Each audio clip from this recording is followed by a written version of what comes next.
Great. So our next speaker is Bob Ballard, who is too famous to be introduced. Bob captured the world's imagination in 1985 and for many decades afterwards through his discovery of the Titanic, which was one of his many, many accomplishments. During his career, he has conducted more than 150 deep sea expeditions, invented technology that have transformed deep sea exploration, and won prestigious awards and medals. Bob is currently the president of the Ocean Exploration Trust and director of ocean exploration at the University of Rhode Island. And we are very excited to have him with us today to share his vision.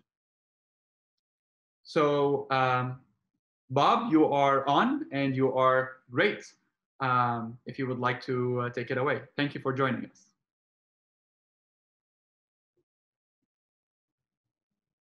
And MIT for really mounting this new initiative. This is a brave thing that they're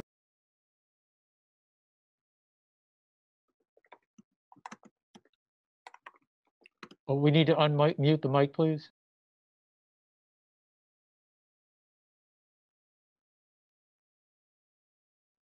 And we're unmuted here.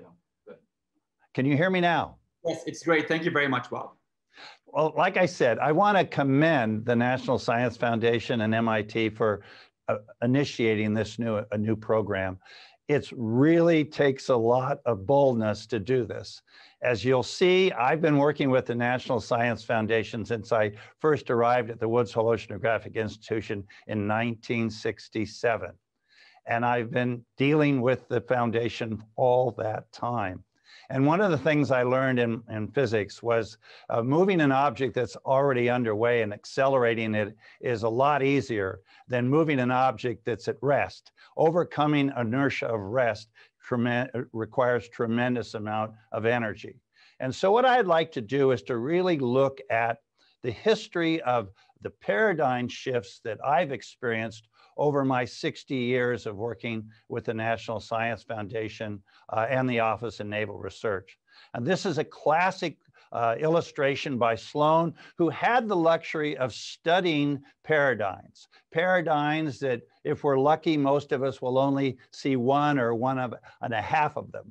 But here's a person who has looked at paradigms over long periods of time to understand how they work. And as you'll see, an idea starts out very slow. It's done by risk takers, and I want to commend Peter for emphasizing the need to support risk taking, early risk, because it's a very small number of people, a very small voice, but they then begin to work what we call the early adopters, those members of their communities that are established, recognized leaders in the community. That's the real key, is for an early adopter to identify those who are well established, what I would call the insiders, who are doing it the old way, but clearly are into trying it a new way. And as you'll notice, there's a slow period, and then there's a rapid period of acceptance. And then you begin to mature the idea, and you get what's called the early majority. And then it's really pretty late into the paradigm before it's actually adopted. And that is right, ironically, when the next idea is already ready to go. So if you're an early adopter, you learn, or an early innovator, you learn very early that you're going to be a salmon constantly swimming against the stream. So I thought I would walk you through 3 of the paradigms that I've lived with in the area of deep submergence, beginning with the development of the Alvin. Now, the idea of using deep submersibles in science really began in the early stages in 1960 and even before. It was then built in 1964, but you can see that the acceptance of it took a tremendous amount of time. It wasn't until Project Famous, with the National Academy recommendations that we should use submersibles to explore the mid-ocean ridge, that NSF entered the game. And it really wasn't until 17 years later, with the discovery of hydrothermal vents, and then 2 years later with the discovery of black smokers, that NSF began to nationalize that capability and make it available. So you can see that long lag, because it took acceptance by the community to make that happen. But as I point out in the bottom of this, actually the discovery that we made of hydrothermal vents in 1977 and the discovery of black smokers on the East Pacific Rise in 1979 was not done by Alvin, but done by a very rudimentary towed system, which was the precursor to the next paradigm. And that was the beginning of the use of remotely operated vehicle systems. Here's actually a cartoon when I was on sabbatical at Stanford in 1979, 1980. And I could see what was happening in Silicon Valley. I saw how all of that technology could be applied to the development of teleoperated robotic systems. And I published this cartoon in National Geographic magazine in 1981. We then went on with sponsorship from ONR to build the ARGO system, and that's the one that discovered the Titanic. A nice discovery, but I felt hydrothermal vents and black smokers were far more important. But anyway, what happened was that was then led to the development of the Jason robotic vehicle system in 1987. But again, it wasn't until 16 years later when NSF took over the operations of the ARGO Jason system, which is now provided through the National Deep Submergence Facility. But even then, I was seeing the next paradigm, and that was the use of telepresence. It was originally in my cartoon of 1981, but it really wasn't until I got back from the Titanic and I had 16,000 letters from children saying, I want to do what you do. And by the way, the next time you go, can I go with you? And we were able to use that interest to launch an educational program. We couldn't convince anyone else to do it, but we could convince the educational system that we could take millions and millions of children on our expeditions through a program called the Jason Foundation for Education. And this is pre-internet. And if you'll notice that slide of that young man who's now got to be in his 40s, that young person is operating our vehicle, the Jason vehicle system, at a downlink site at National Geographic in 1980-81. And we still aren't doing that with our capabilities right now. So again, you can see this lag of acceptance, which is actually a built-in lag. Finally, if you look at where are we going to be even further?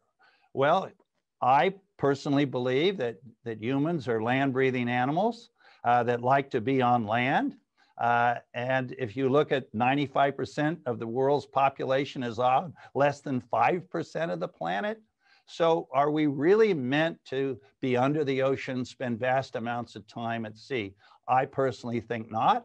I'm sitting here in my command center at my Ocean Exploration Trust headquarters in New London, and there's the ship right now, live at sea, mapping, and I can go aboard the ship with a flip of a switch. Well, as you can see, the end result of where I think we're headed is what DARPA is doing with the development of uncrewed vehicles altogether, where there's no human being on the ship. DARPA first, we don't know exactly when it was proposed because it was a classified program initially, but it came to light around 2012. They built it in 2016. It did its sea trials in 2018.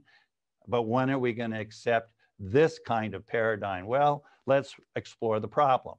So going back to our original curve, NSF historically until now, this is what's so exciting about this workshop. You cannot understate how important a shift we're seeing if this is successful, because NSF is by design does consensus funding.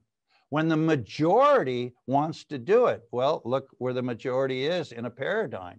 So you really are seeing NSF starting to take on the mantle of what DARPA has done since its conception. DARPA is designed to fund programs that have a 90% chance of failure. 90% chance of failure. They don't want to even hear your proposal unless it's really risky. But if you look at the 10% that really happen, my God, look what they've done with their 10%. Just read down this list. So again, I commend everyone that's putting this together. I hope a lot of risky proposals are proposed. And I hope that 90% of them probably will fail.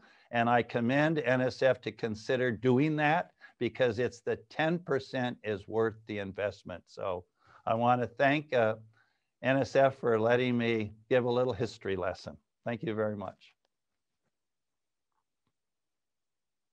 Thank you so much, Bob, for this amazing talk, this sort of run through history and connecting the past, present, and the future.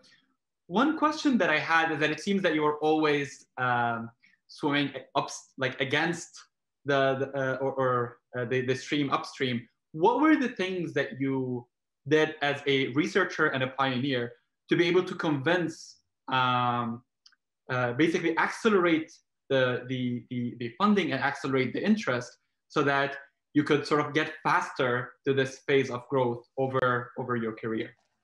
Commonly by going around the wall or digging underneath it. You weren't going to blow it up. It's a wall that won't blow up, but you can get around it. You can jump over it. Either you go and embarrass them with children driving your vehicle system. I mean, that's always a good tack, is to embarrass the situation. But the true success is to find those people within the community who, as I said at the very beginning, are well respected, well established, and get them to try the paradigm. And then when it succeeds, the definition of a paradigm is someone tries it and it works and it's adopted. So you need to get those early adopters who are widely respected to then take on a crazy guy's idea like mine. Because I'm always Mr. Outside. I'm dyslexic. We live in the outside of the system, but I always need to find people inside the system who are willing to take the risk, and they're there. Thank you so much. This is great. And there's so many junior researchers with us today. I'm sure we have more than 500 people listening, and hopefully, I'm sure that you've inspired many of them. I hope so. Thanks. Thank you, Bob. I will move it back to Seth to introduce our next speaker.